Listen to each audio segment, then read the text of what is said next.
Next question. Sabi nila, may batas po bang wag nang gamitin ng surname ng minister if hiwalay na for a couple of years at nag-asawa na ng iba yung mister?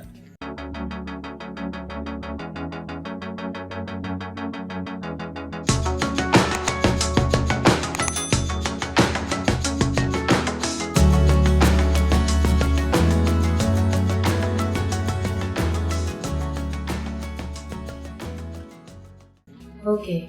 Kapag naghiwalay na ba sila na kapag naghiwalay na kayo, so let's say na-anal na, di ba? Paano ba yan? Hindi sila na-anal. Nag-asawa na kasi ng iba eh. Hindi ba? Malamang so paano hindi siya ba nakapag-asawa kung hindi sila nagpa-anal? Kasi may batas po ba na batas eh.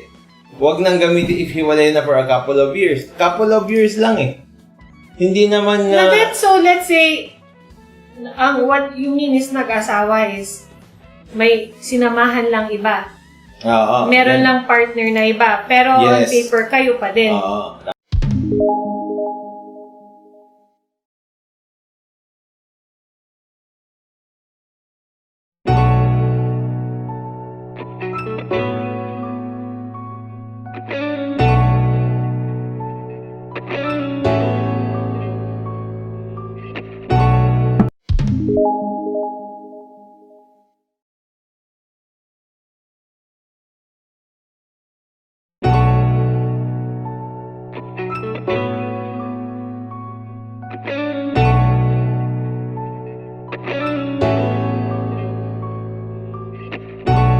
Okay, wala namang batas actually. Ang nasa batas lang naman natin is actually, anong pangalan ang gagamitin ng babae? Yes. That's it.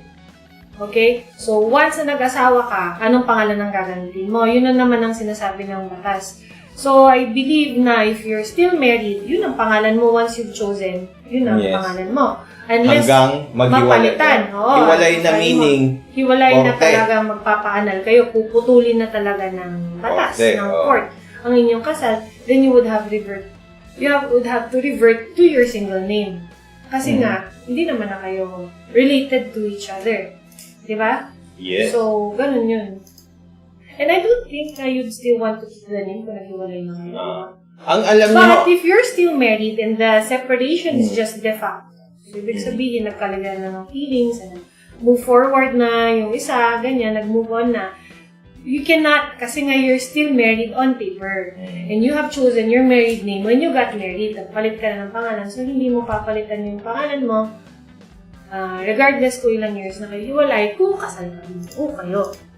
Yan. Okay? So, yun, dalawa yung ano doon. Dalawa yung, anong pangalan niya?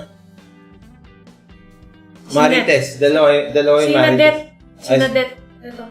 Sinadet sa ako. Sinadet. Dalawa yan. Kung kasal pa kayo, kahit hiwalay kayo, hindi ka pwede magpalit ng pangalan. Pero pag kasal kayo, tapos naghiwalay kayo at na-anal, no? Na-declare null and void yung kasal mo, babalik ka doon sa maiden name. Yes.